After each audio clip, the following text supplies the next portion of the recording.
بسم اللہ الرحمن الرحیم۔ السلام علیکم ورحمۃ اللہ۔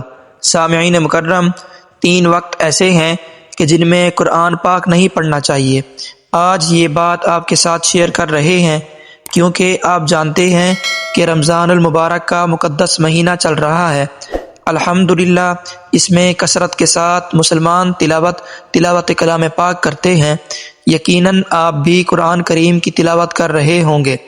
آپ نیچے کمنٹ کر کے ضرور بتائیے کہ آپ نے اب تک کتنے پاروں کی تلاوت مکمل کر لی ہے، تاکہ دوسرے بھائیوں کے دل میں بھی زیادہ سے زیادہ تلاوت کرنے کا جذبہ پیدا ہو، اور پھر کوشش یہ کریں کہ قرآن پاک کو سمجھ کر پڑھیں، کیونکہ قرآن پاک کا اصل مقصد تو اسے سمجھ کر پڑھنا ہے، تاکہ ہمیں پتہ چلے کہ اللہ کریم نے ہمیں پیغام کیا دیا ہے۔ اب بعض لوگ کرتے کیا ہیں کہ قرآن کریم کو سمجھنا تو دور کی بات ہے، اس کی تلاوت بھی صحیح طرح سے نہیں کر پاتے۔ وہ کیسے؟ کہ وہ قرآن کریم کو کھول کر خاموشی سے دیکھتے رہتے ہیں، یعنی کہ زبان سے الفاظ ادا نہیں کر رہے ہوتے، بس دل ہی دل میں پڑھ رہے ہوتے ہیں۔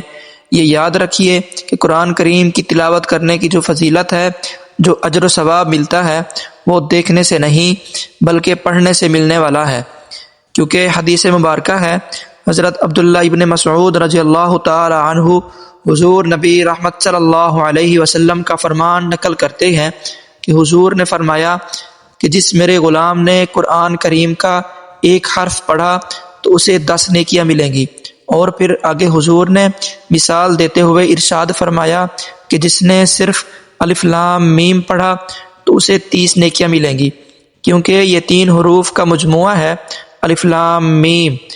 تو سامعین مکرم، جو ثواب ملتا ہے وہ زبان سے الفاظ ادا کر کے پڑھنے پر ملتا ہے، تو اسے دیکھنے سے نہیں ملنے والا۔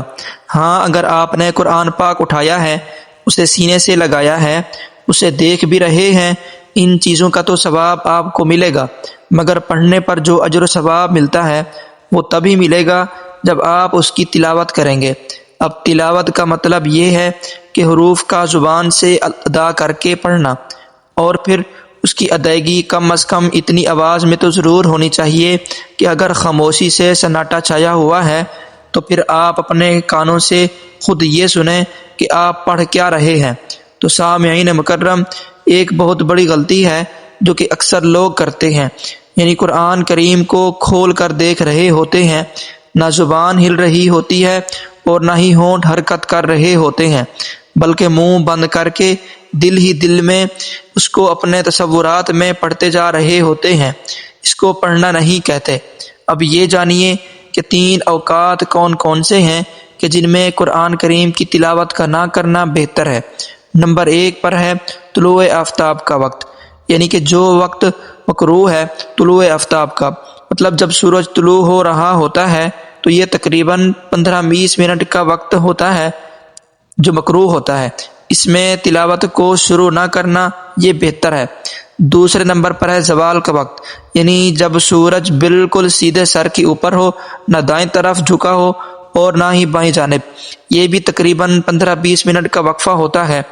تیسرے نمبر پر ہے غروب آفتاب کا وقت، یعنی کہ سورج جب ڈوب رہا ہوتا ہے، غروب ہو رہا ہوتا ہے، اس وقت سورج کے غروب ہونے سے 15-20 منٹ پہلے سے لے کر سورج کے مکمل غروب ہو جانے تک یہ بھی مکروہ وقت ہے۔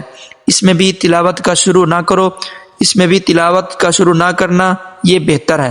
اب افضل یہ ہے کہ ان اوقات میں آپ کلمہ طیبہ کا ذکر کریں، اوراد کریں اور وظائف پڑھیں، تسبیحات پڑھیں۔